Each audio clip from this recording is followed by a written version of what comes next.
सर्वांच्याच घरामध्ये लक्ष्मीची पावलं उमटतील आणि एक प्रकारे सर्वसाधारण मध्यमवर्गीय आणि सर्वांनाच लक्ष्मी प्रसन्न झाली आहे अशा प्रकारचं अर्थसंकल्प आदरणीय प्रधानमंत्री मोदीजींनी या वेळेस मंजूर केला आहे।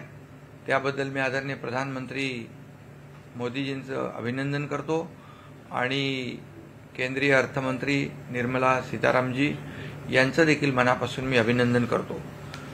कारण हा अर्थसंकल्प जो आहे तो सर्वसामान्यांना दिलासा देणार आहे आणि मध्यमवर्गीय कुटुंबांना दिलासा देणार आहे। देशाचे लोकप्रिय आदरणीय प्रधानमंत्री ज्यांनी विकसित भारताचं स्वप्न पाहिलंय ते आता मला वाटतं प्रत्यक्षात येईल याची खात्री देणारा हा केंद्र सरकारचा हा अर्थसंकल्प आहे आणि म्हणून मध्यमवर्गीय दुर्बल घटकांना दिलासा देणारा त्यांच्या जीवनामध्ये बदल घडवणारा हा अर्थसंकल्प आपण पाहतोय। आत्मनिर्भर भारताला सबळ आणि सशक्त करणारा हा अर्थसंकल्प आहे आणि खरं म्हणजे सगळ्यात महत्त्वाचं म्हणजे या अर्थसंकल्पात नोकरदार वर्गाला जो दिलासा मिळालेला आहे त्याचं वर्णन एक अभूतपूर्व आणि क्रांतिकारी असंच करावं लागेल। कारण टॅक्स पेअरना या बजेटमध्ये छप्पर फाडके फायदा मिळालेला आहे। म्हणजे 12 लाखापर्यंत उत्पन्नावर संपूर्ण करमुक्ती देण्याचा निर्णय घेतलाय। हा एक मोठा क्रांतिकारी निर्णय आहे आणि म्हणूनच मी मगाशी म्हणालो की कारण यामुळे करदात्यांची अधिकची बचत होईल।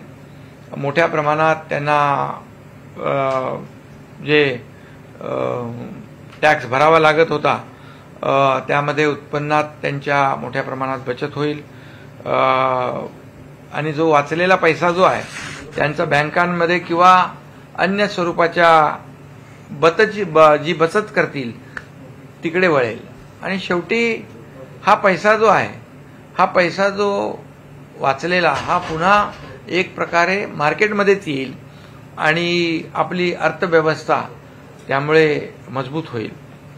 याच्यामध्ये शेतकरी, महिला, ज्येष्ठ नागरिक, युवक वर्ग, मध्यम वर्ग, उद्योग क्षेत्र या सगळ्या क्षेत्रांचा विचार करणारा हा विकासाभिमुख लोककल्याणकारी असा अर्थसंकल्प आहे आणि जवळपास शिक्षण, आरोग्य आणि कृषी या तिन्ही क्षेत्रांना नवसंजीवनी देणारा अर्थसंकल्प आहे असं म्हटलं तरी ते वावगं ठरणार नाही। आणि त्यामुळे शेतकऱ्यांसाठी ज्या योजना केल्या, निर्णय घेतले, धनधान्य कृषी योजनेमुळे शेतकऱ्यांच्या घरात समृद्धी येईल। किसान क्रेडिट कार्डासाठी लिमिट वाढवलेलं आहे। कृषी क्षेत्रात तंत्रज्ञानाचा मोठ्या प्रमाणावर उपयोग करण्यात येणार असल्यामुळे दर्जेदार उत्पादनात देखील वाढ होईल। म्हणजे खर्चामध्ये बचत होईल आणि उत्पादनात वाढ होईल असा दुहेरी फायदा यामध्ये होईल। यामध्ये आरोग्य क्षेत्रात देखील मोठा निर्णय त्यांनी घेतला आहे। कस्टम ड्युटीमध्ये कॅन्सरसह इतर 36 आजारांच्या औषधांना कस्टम ड्युटीतून वगळलेला आहे। त्यामुळे गोरगरिबांना किफायतशीर औषधं मिळतील, परवडणाऱ्या किमतीत औषधं मिळतील आणि त्यांना उपचार करणं सोपं जाईल। मेडिकलच्या 10,000 जागा वाढवण्याचा निर्णय घेतला आहे। त्यामुळे वैद्यकीय शिक्षण आता अधिक विद्यार्थ्यांना घेता येणं शक्य आहे। त्याचबरोबर एआयवर, आर्टिफिशियल इंटेलिजन्सवर भर दिलेला आहे। म्हणजे तंत्रज्ञानावर आधारित विकास करण्यावर भर दिलेला आहे। त्यामुळे रोजगार निर्मिती आणि आत्मनिर्भर भारताच्या दिशेने ठोस पावलं या अर्थसंकल्पात टाकून सर्वसमावेशक विकासावर भर दिलेला आहे। त्याचबरोबर महिलांना कौशल्य विकासाचं प्रशिक्षण असेल, विशेषतः मागास वर्गातील महिलांना स्वयंरोजगार आणि उद्योगासाठी नवीन योजना, यामुळे गोरगरीब महिला स्वतःच्या पायावर उभ्या राहतील आणि त्या आत्मनिर्भर होतील. युवकांच्या विकास कौशल्यावर देखील भर दिलाय. सर्व सरकारी माध्यमिक शाळा व प्रायमरी आरोग्य केंद्रांना ब्रॉडबँड सेवा देखील देण्याचा निर्णय घेतला. 50 लाख शाळांमध्ये अटल टिकरिंग लॅब्स या गोष्टीमुळे अद्ययावत तंत्रज्ञान तळागाळापर्यंत पोहोचेल, अगदी ग्रासरूटपर्यंत पोहोचेल आणि त्यामुळे फायदा होईल. स्टार्टअपसाठी देखील क्रेडिट लिमिट वाढवलेलं आहे आणि मध्यम तसेच सूक्ष्म उद्योगांना MSMEसाठी देखील सोप्या पद्धतीने भांडवल उपलब्ध करून देण्याचा निर्णय घेतला. त्यामध्ये दुप्पट त्यांना भांडवल मिळेल आणि स्टार्टअपमध्ये देखील दुप्पट त्यांना जे भांडवल आणि कर्ज आहे त्याचं लिमिट देखील केलेलं आहे. त्याचबरोबर एक नवीन योजना जी हील इन इंडिया या योजनेमुळे देशात मेडिकल टुरिझम देखील वाढेल. याचा देखील शेवटी देशामध्ये टुरिझम वाढेल. महाराष्ट्रामध्ये खूप मोठ्या प्रमाणावर टुरिझमला पोटेन्शियल आहे. त्याचा फायदा आपल्यालाही होईल. विशेषतः महाराष्ट्रात देखील परदेशातून येणाऱ्या रुग्णांची संख्या यामुळे वाढेल आणि त्यामुळे आपल्या महाराष्ट्राला फायदा होईल. त्याचबरोबर व्यवसाय सुलभता म्हणजे इज ऑफ डुईंग बिझनेस मध्ये देखील महत्त्वाच्या सुधारणा केलेल्या आहेत. त्यामुळे गुंतवणूक इन्व्हेस्टमेंट करणारे जे लोक आहेत, इन्व्हेस्टर, त्यांना मोठा दिलासा मिळेल. आणि एकंदरीत सगळं जे शहरांच्या विकास कामांसाठी देखील म्हणजे नगर विकास अर्बन चॅलेंज फंडची घोषणा केलेली आहे, ती क्रांतिकारी आहे. शेवटी प्रत्येक शहराचं, आपल्या महाराष्ट्राचं देखील किंवा देशातल्या इतर शहरांचं, राज्यातल्या इतर भागाचं अर्बनायझेशन फास्ट होत आहे, शहरीकरण फास्ट होत आहे आणि त्यामुळे यामध्ये फायदा होईल. त्याचबरोबर उडान योजनेमध्ये 4 कोटी प्रवाशांना आणखी वाढीव सामावून घेण्याचा निर्णय घेतला आहे. त्यामुळे लहान लहान शहरात देखील हवाई सेवा जी आहे, एअर कनेक्टिव्हिटी, ती देखील मिळेल. हा खरं म्हणजे सशक्त भारताचा रोडमॅप आहे आणि देश आर्थिक महासत्तेकडे नेण्याचं जे स्वप्न आपल्या सगळ्यांचं आहे त्याचं एक पहिलं पाऊल या बजेटमध्ये दिसतंय आणि म्हणून एक अतिशय सकारात्मक आणि आंतरराष्ट्रीय स्तरावर आर्थिक क्षेत्रात देशाचं स्थान अधिक बळकट करणारा आणि सर्व क्षेत्रांमध्ये उमेदीचं, उत्साहाचं वातावरण निर्माण करणारा हा अर्थसंकल्प आहे. कारण आपण बघतो की आदरणीय प्रधानमंत्री मोदीजींनी आपल्या देशाचं नाव जगभरामध्ये ज्या पद्धतीने उंचावण्याचा प्रयत्न केला आहे, आपली अर्थव्यवस्था 11व्या क्रमांकावरून 5व्या क्रमांकावर आणली, आता ती 3ऱ्या क्रमांकावर आणण्याचा प्रयत्न आहे. त्याला खऱ्या अर्थाने या अर्थसंकल्पामध्ये चालना मिळेल. त्याचबरोबर पायाभूत सुविधांसाठी देखील मोठ्या प्रमाणावर रक्कम ठेवली. 1.5 लाख कोटींची रक्कम 50 वर्षासाठी इंटरेस्ट फ्री केलेली आहे आणि शहरी विकासासाठी देखील 1 लाख कोटी रुपयांचा फंड दिला जाणार आहे. त्याचबरोबर स्ट्रीट वेंडरसाठी देखील UPI लिंक्ड कार्ड आणण्याची घोषणा देखील केली आहे. म्हणजे त्याच्यामध्ये देखील नियोजन होईल, शिस्त येईल आणि याचा फायदा सर्वसामान्य नागरिकांनाही होईल. आणि त्याचबरोबर जे आपले मजूर आहेत, मजुरांसाठी देखील ऑनलाईन प्लॅटफॉर्मवर काम करणाऱ्या कामगारांची ई-श्रम पोर्टलवर रजिस्ट्रेशन करून त्यांना ओळखपत्र देणार. म्हणजे ते असंघटित आहेत, त्यांचं कुठेही मोजमाप नाही आहे, पण अशा मजुरांसाठी देखील त्यांना आपण PM जन आरोग्य योजनेअंतर्गत आरोग्य सुविधा देखील मिळतील. त्यामुळे त्यांचंही जीवन जे आहे काय, त्यांना काही फिक्स असं काय त्यांचं उत्पन्न नाही आहे आणि त्यामुळे असंघटित कामगारांना देखील न्याय देण्याचा काम यामध्ये केलेलं आहे. त्यामुळेच मी म्हणालो की खऱ्या अर्थाने हा अर्थसंकल्प जो आहे हा आपण लक्ष्मीची पावलं येती घरा तोची दिवाळी दसरा म्हणतो आपण ना, तसं हा एक असा अर्थसंकल्प आहे की सर्वसामान्य मध्यमवर्गीय लोकांच्या घरात लक्ष्मीची पावलं उमटल्याशिवाय राहणार नाहीत. आणि त्यामुळे आदरणीय प्रधानमंत्री महोदयांना मी मनापासून त्यांचं अभिनंदन करतो, मनापासून त्यांना खूप खूप शुभेच्छा देतो. आणि गेल्या 2.5 वर्षामध्ये देखील महाराष्ट्रासाठी त्यांनी वाढवणसारखं 76 कोटीचा मोठा प्रकल्प, त्याचबरोबर आपलं मेट्रोसाठी, रेल्वेसाठी, रस्त्यांसाठी, फ्लायओव्हरसाठी, अनेक बुलेट ट्रेनसाठी अनेक योजनांसाठी त्यांनी आपल्याला पैसे दिलेले आहेत. त्यामुळे लाखो कोटी या महाराष्ट्राला देखील गेल्या 2.5 वर्षात त्यांनी दिले. आणि त्यामुळे या महाराष्ट्राला देखील आपल्याला पुढे नेता आलं. आपली जी एक रेल्वे केली ना, काय ती वंदे भारत, त्याच्या देखील अनेक ट्रेन्स महाराष्ट्रात कनेक्टिव्हिटीसाठी दिल्या. त्यामुळे एकंदरीत 2.5 वर्षात महाराष्ट्रामध्ये देखील खूप पैसे केंद्राकडून मिळाले. कारण केंद्र आणि राज्य सरकार जेव्हा एका विचाराचं असतं आणि मग आपण एका विचाराने विकासाचा अजेंडा घेऊन पुढे जातो, त्यावेळेस मग केंद्र देखील आपल्याला भरभरून देतं. आणि म्हणून मी पुन्हा एकदा आदरणीय प्रधानमंत्री नरेंद्र मोदीजी जे देशाला आर्थिक महासत्तेकडे नेण्याचं स्वप्न पाहत आहेत, त्यांचं मनापासून अभिनंदन करतो. आणि केंद्रीय अर्थमंत्री निर्मला सीतारामजी यांचंही मनापासून अभिनंदन करतो. सर, लाडकी बहीण योजना तर केंद्र सरकार राबवणार असं म्हणताय, काय अशी माहिती आहे? बघा, आपल्या या बजेटचा फायदा, अर्थसंकल्पाचा, आपली तर योजना आहे लाडक्या बहिणींची. याच्यामध्ये महाराष्ट्रातले नोकरदार खूप जास्त आहेत, त्यांना त्याचा फायदा होईल. त्याचबरोबर करदात्यांना त्याचा फायदा होईल. कारण सर्व करदाते, जास्तीत जास्त करदाते हे महाराष्ट्रामध्ये आहेत. म्हणजे करदात्यांना बेनिफिट होईल आणि या क्रांतिकारी निर्णयाचा. आणि महाराष्ट्रातल्या आमच्या लाडक्या बहिणी, लाडके भाऊ, लाडके विद्यार्थी, लाडके शेतकरी, लाडके ज्येष्ठ, या सगळ्यांनाच याचा फायदा होईल.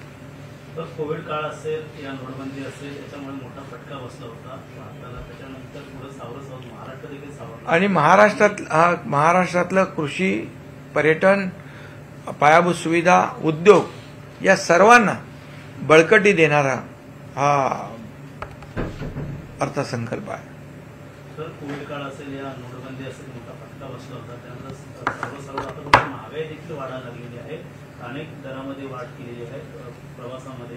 असं बघतात एकीकडे नाही, आता म्हणून याच्यामध्ये तुम्हाला एकीकडे जो बेनिफिट दिलेला आहे, सगळ्यात महत्वाचं म्हणजे तुम्ही 12 लाखाचं उत्पन्न ज्यांना आहे त्यांना तुम्ही याच्यातून पूर्ण सूट दिली आहे. त्यामुळे फार मोठ्या प्रमाणावर हा बेनिफिट जो आहे हा मध्यमवर्गीय नोकरदारांना मिळेल.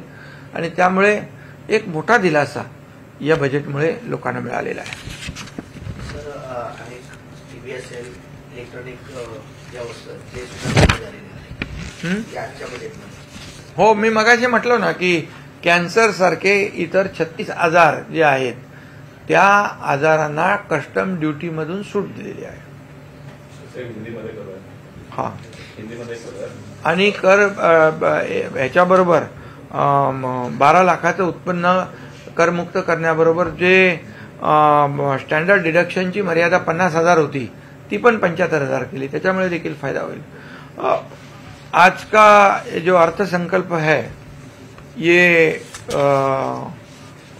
मैं कहूँगा कि हर घर में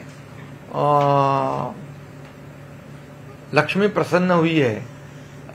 लक्ष्मी क्या कहते हैं उसको, लक्ष्मी के पाव कदम हर घर में पड़े हैं. जैसे मराठी में कहावत है, लक्ष्मी येती घरा तोची दिवाळी दसरा. वैसे इस अर्थसंकल्प में लोगों के जीवन में दिवाली दसरे जैसा आनंद लेकर ये बजट आया है. इसका मैं स्वागत करता हूं और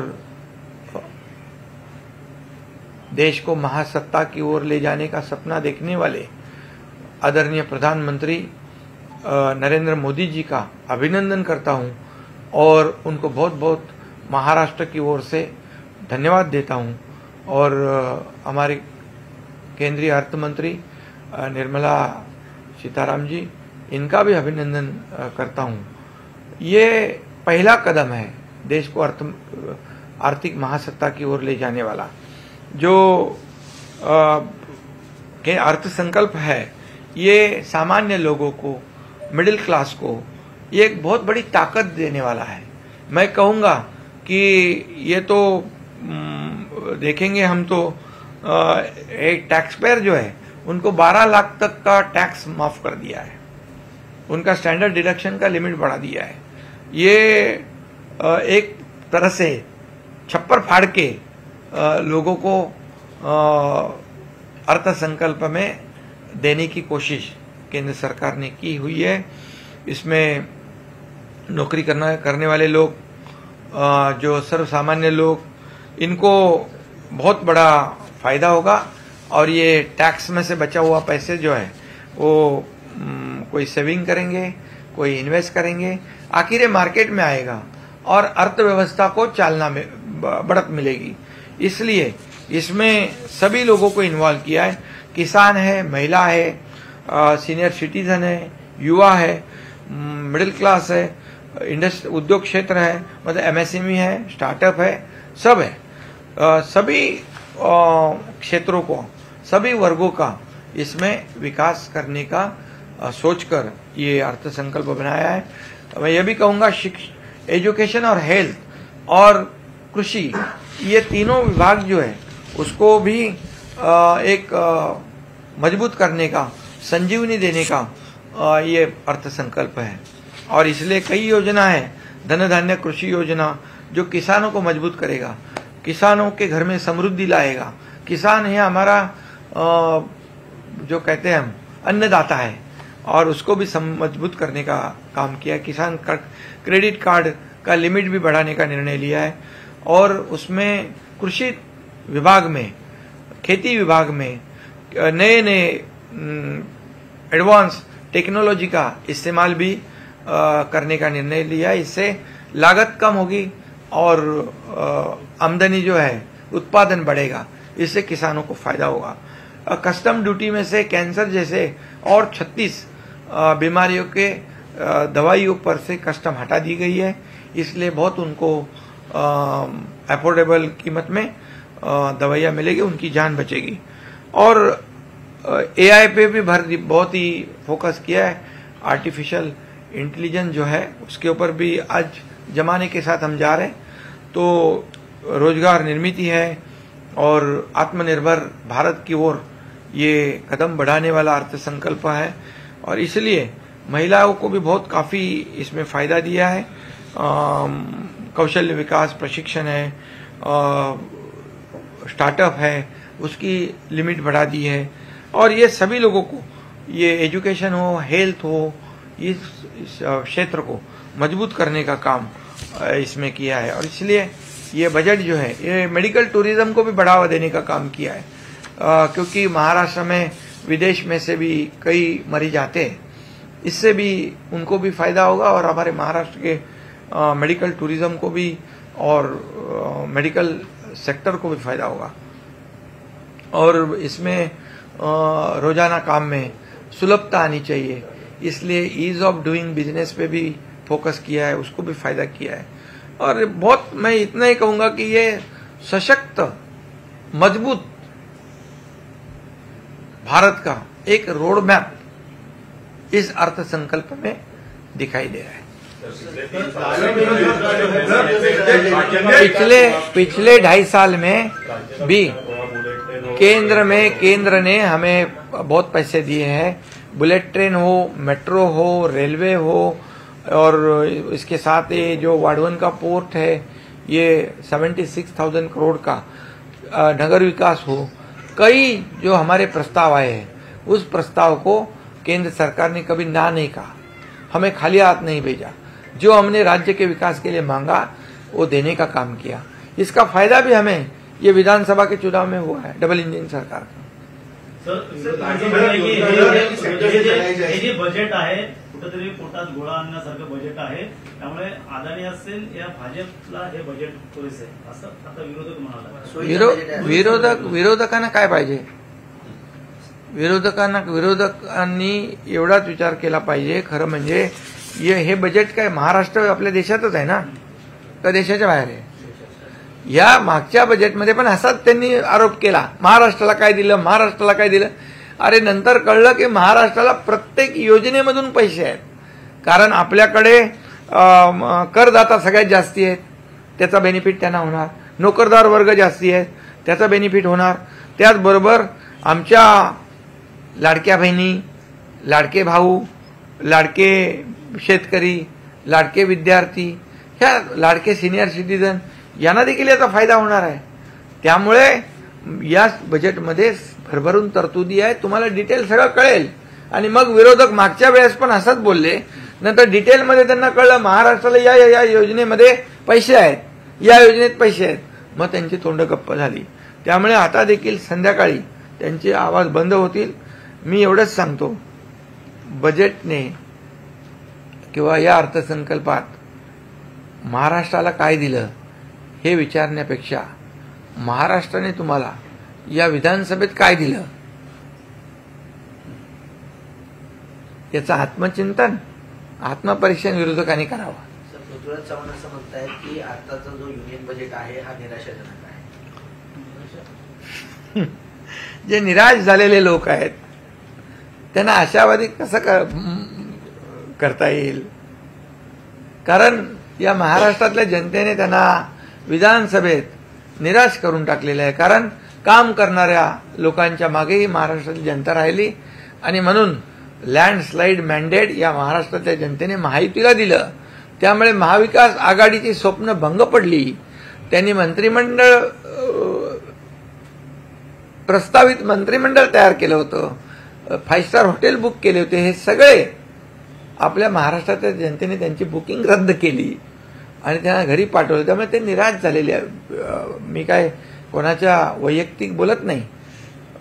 पृथ्वीराज बाबा तसा माणूस सज्जन आहे, पण हे महाविकास आघाडी जी आहे ती निराश झालेली आहे. आणि म्हणून हे एवढं लोकांनी डोक्यावर घेतलेलं बजेट, यामध्ये सर्व घटकांना न्याय दिलेला आहे. या बजेटला निराशाजनक बजेट म्हणणं म्हणजे खऱ्या अर्थाने एक हे दुर्दैव आहे.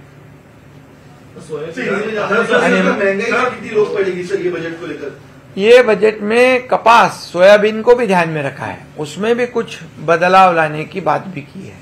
इसलिए किसानों को भी केंद्र बिंदु मानकर इसमें काम किया है. इसलिए ये किसानों का, आम आदमी का, महिलाओं का, सभी लोगों का, हर वर्ग के लिए बहुत दिलासाजनक ये बजट है. मैंने पहले ही कहा कि ये छप्पर फाड़ के देने का काम किसको एक्सपेक्टेशन नहीं था इतना. ये एवढं अपेक्षित नव्हतं, परंतु आदरणीय मोदी साहेबांनी तिसऱ्यांदा या ठिकाणी त्यांना देशाने कौल दिला. तिसऱ्यांदा त्यांनी प्रधानमंत्री पदाची हॅट्रिक केली आणि महाराष्ट्रात देखील एकतर्फी विजय मिळाला. आणि म्हणून शेवटी ज्या लोकांनी आपल्याला हॅट्रिक साध्य करून दिली, ज्या लोकांनी आपल्या मागे उभे राहिले, त्या सर्वसामान्य लोकांना अर्थसंकल्पातून दिलासा देण्याचा प्रयत्न केलेला आहे. मला सांगा यापूर्वी काँग्रेस असेल, कुठलं इंडिया आघाडी असेल, इंडिया अलायन्स असेल, हे काय म्हणायचे? काँग्रेस म्हणायचे गरीबी हटाओ, गरीबी हटाओ, गरीबी हटाओ. हटली गरीबी? गरीब हटला? गरीबी हटी नहीं, गरीब हट गया.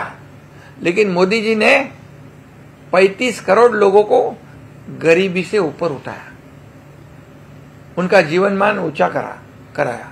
और 80 करोड़ लोगों को मुफ्त में राशन देने का निर्णय किसने लिया है? उसको आगे 5 साल को बढ़ाया किसने किया है? आदरणीय प्रधानमंत्री मोदी जी ने किया है. योजना सेंटर की तरफ से यूज की जाएगी तो महाराष्ट्र का उसका बर्डन कहीं कम होगा, तो उसको लगता है फायदा होगा इस चीज को. देखिए, हम महाराष्ट्र और केंद्र सरकार एक ही है. एक विचारधारा की पार्टी है हमारी, सरकार है एक विचारधारा वाली. क्या विचारधारा हमारा? लोगों की सेवा करना, लोगों को न्याय देना, लोगों का विकास करना और ये राज्य का और देश का विकास करना, ये देश की प्रगति करना, राज्य की प्रगति करना, यही हमारा एजेंडा है। सर संजय संजय शिरसाट असं म्हणालेले आहेत की उद्धव ठाकरे आणि एकनाथ शिंदे यांना एकत्र आणण्यासाठी प्रयत्न करणार असल्याचं. अरे बाबा, त्यांनी मला फोन केला होता, त्यांनी काय म्हटलं ते तुम्ही छापत नाही, दुसरंच छापताय आणि याच्यावर खासदार श्रीकांत शिंदेनी तिकडे बाईट दिलेली आहे, त्यामुळे मी त्याच्यावर काय बोलत नाही. शास्त्री कुठेतरी पाठराखण करत आहे मुंडे यांची. आज चांगला दिवस आहे, एवढा आनंदाचा दिवस आहे, हे लोकांच्या जीवनामध्ये लक्ष्मी प्रसन्न झालेली आहे, तर तुम्ही आता हे बाकी विषय आज नका, उद्या आपण भेटू आणि उद्या सोनिया गांधी ने राष्ट्रपति को पुअर लेडी करके कहा था, इस चीज को आप किस तरीके से? देखिए, राष्ट्रपति एक सर्वोच्च पद है, सर्वोच्च पद है। जब अन्य राष्ट्रपति थे जो दूसरे पार्टियों के थे, राष्ट्रपति किसी पार्टी का नहीं होता है, राष्ट्रपति पूरे देश का एक प्रथम नागरिक, सर्वोच्च स्थान पे बैठा हुआ एक पद है वो, और ऐसा उनके बारे में कहना ये बहुत ही दुर्भाग्यपूर्ण है। और मुझे लगता है कि ये बजट देकर निराशाजनक वक्तव्य उन्होंने किया होगा। तो मैं इतना ही कहूँगा कि जब इससे पहले भी जो राष्ट्रपति थे उनका भी हम सभी लोग सम्मान करते थे, और अभी जो राष्ट्रपति हमारी द्रौपदी मुर्मू मैडम है, वो उनका भी सम्मान पूरा देश ने करना चाहिए। राज ठाकरे सामनातून समर्थन केलंय त्यांच्या भूमिकेचं, त्या संदर्भात कुणाच्या भूमिकेचं? राज ठाकरेंची भूमिका घेतली, भाषणातून जे बोलले होते त्याचं समर्थन सामनातून केलं. त्यांनी नैराश्य दाखवले की सामनाने केलंय? अच्छा, मग ते जे मोदीजींच्या आणि अमितभाईंच्या आणि आमच्या महायुतीच्या विरुद्ध बोलतील, त्या एक वाईट बोलू दे, चांगलं बोलू दे, त्याचं समर्थन तर सामन्यामध्येच होणार ना। कारण आमच्या विरुद्ध आरोप करणं, आमच्या विरुद्ध बोलणं, शिव्याशाप देणं हे त्यांचं कर्तव्य आहे, आणि ते कर्तव्य पार पाडतायत, त्याच्याबद्दल मला काही जास्ती बोलायचं नाही। संविधानिकांच्या आरोपणांचा एसआयटी स्थापन झालेली आहे, कुठेतरी फडणवीस आणि शिंदेना खोट्या गुन्ह्यामध्ये अडकवण्याचं काम षडयंत्र सुरू होतं, त्या संदर्भात एसआयटी आता स्थापन झाली नाही। यामध्ये महाविकास आघाडीमध्ये असताना मी यापूर्वी देखील म्हणालेलो आहे की त्यावेळेस देवेंद्रजी विरोधी पक्ष नेते होते, मी महाविकास आघाडीत होतो, मंत्री होतो, आणि देवेंद्रजींच्या बरोबर इतरही काही 3-4 लोक यांना देखील खोट्या गुन्ह्यामध्ये अडकवण्याचा प्लॅन होता। आणि त्याच्यामध्ये आणि एक जी व्हिडिओ क्लिप निघाली त्याच्यामध्ये देवेंद्रजी आणि एकनाथ शिंदे या दोघांना त्या खोट्या गुन्ह्यामध्ये अडकवण्याचा प्लॅन झाला होता, ही वस्तुस्थिती होती। आणि हे खरं म्हणजे दुर्दैव आहे, देवेंद्रजी तर विरोधी पक्ष नेते, पण मी तर सत्ताधारी पक्षातला होतो, आणि पण तो मौका, संधी त्यांना मिळाली नाही, कारण मी सरकारच पलटवून टाकलं, प्लॅन फसला। त्यांच्यावर मोकळा. ठीक आहे.